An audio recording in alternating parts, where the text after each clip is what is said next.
Salut les papas, salut les parents. Comme tu viens de le voir, Nolan s'est envolé.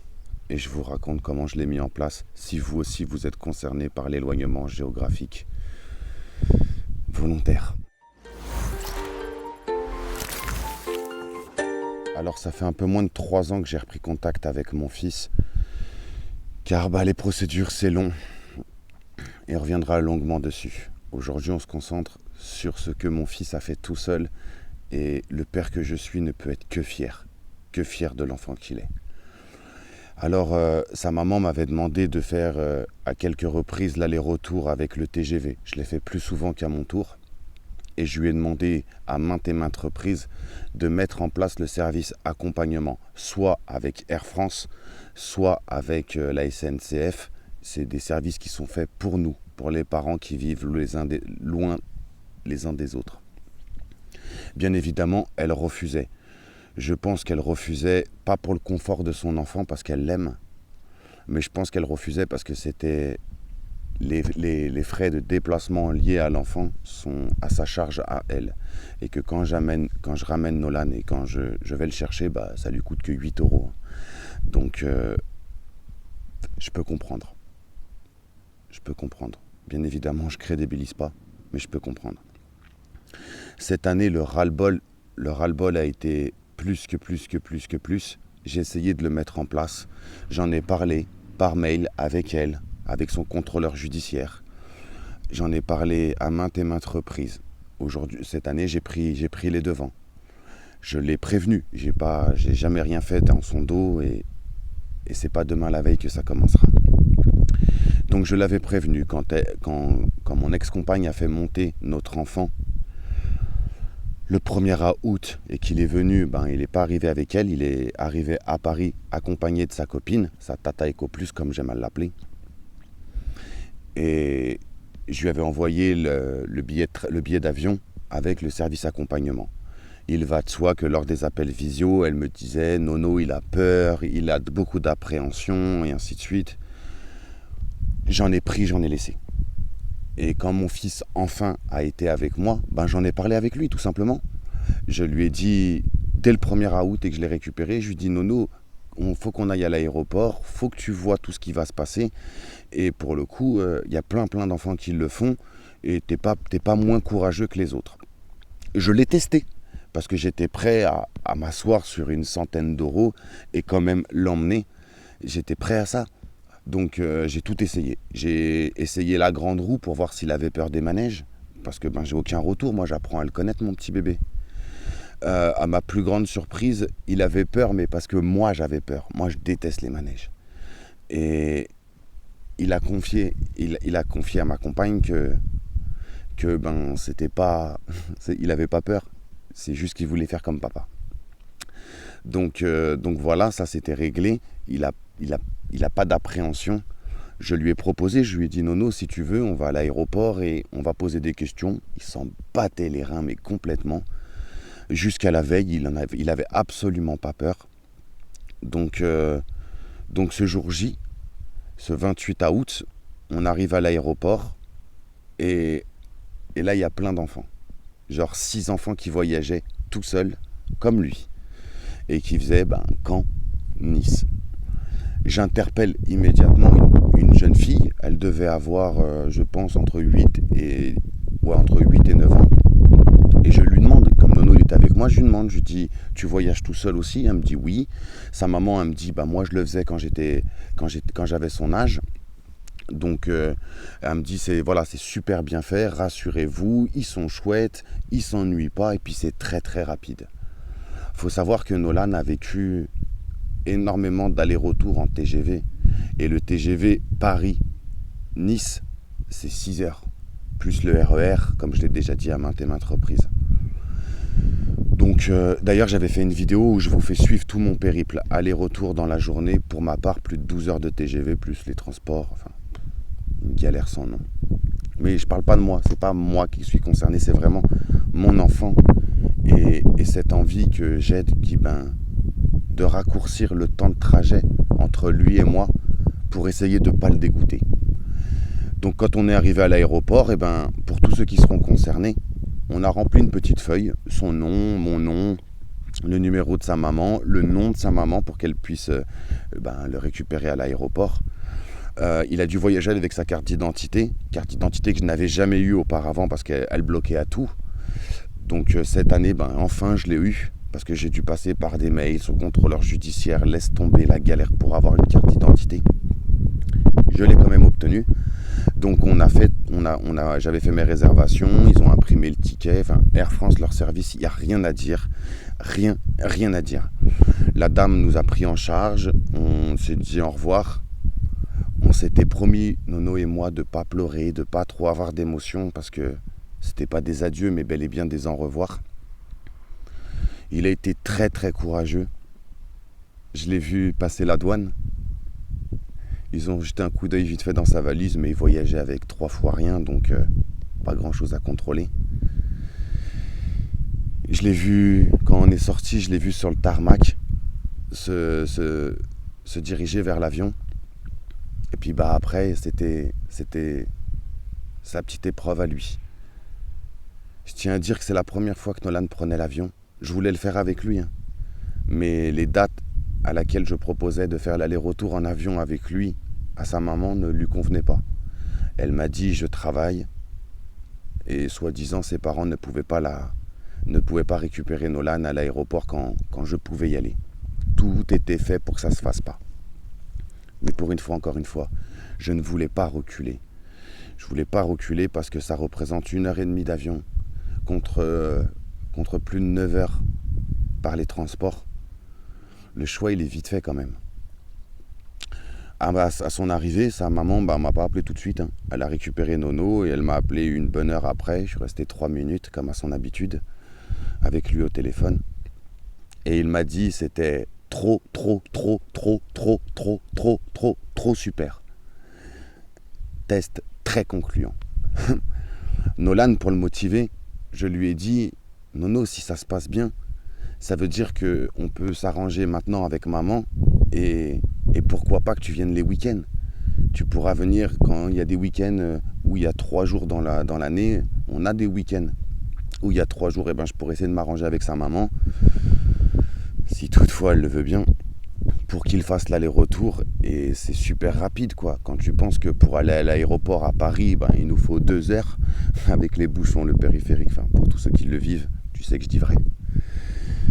Enfin voilà, c'est qu'1h30. C'est qu'1h30 en avion et là, ça nous ouvre un champ des possibles énorme.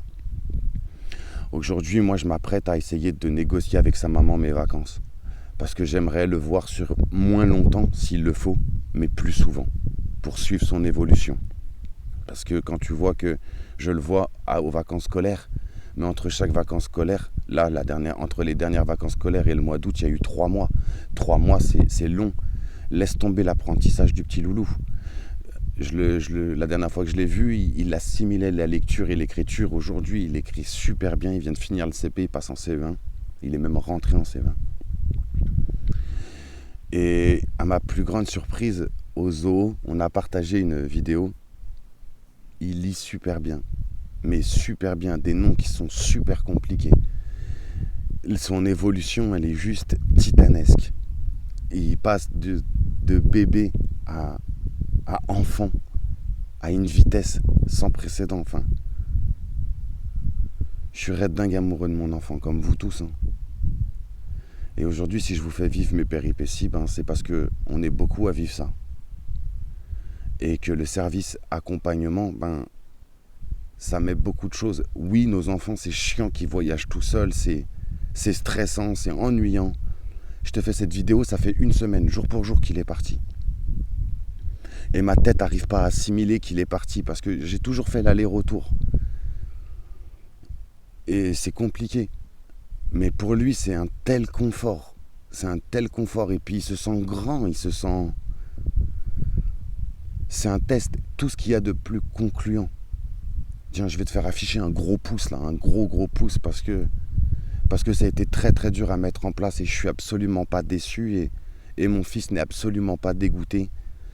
Les quelques fois où j'ai pu l'avoir au téléphone depuis cette semaine qui s'est écoulée, il reste devant l'écran, il me fuit pas. Il est très content, On se voit pas beaucoup parce que il est énormément filtré. Mais c'est comme ça. C'est comme ça. On avance tout petit peu à petit peu et j'ai l'impression que les choses elles auraient pu évoluer beaucoup plus vite pour ma part s'il n'y avait pas 1000 kilomètres entre moi et mon enfant. Et que ces 1000 kilomètres entre moi et mon enfant nous causent préjudice à lui comme à moi. Vous allez me dire, mais pourquoi tu ne prends pas la décision de partir à Nice? Parce que cette ville, pour moi, c'est une ville sanction. Parce que je déteste la chaleur. Parce que la vie dans le sud, elle n'est pas comme chez nous. Parce que mes amis, ma famille, tout est ici. Tout est ici.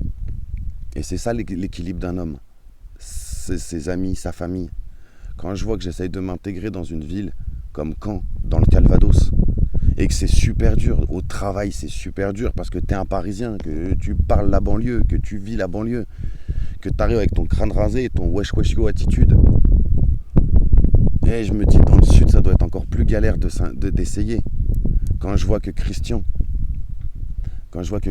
qui est intervenu sur la chaîne, a tenté l'expérience il y a 10 ans à Bordeaux, et qu'il est revenu, comme on dit, la queue entre les jambes, parce que c'est super dur de s'intégrer quand t'es parisien et dans une autre ville. Je stigmatise pas, c'est juste un état des lieux. Il y en a plein qui y arrivent, mais pas à des postes d'ouvriers comme nous, quoi.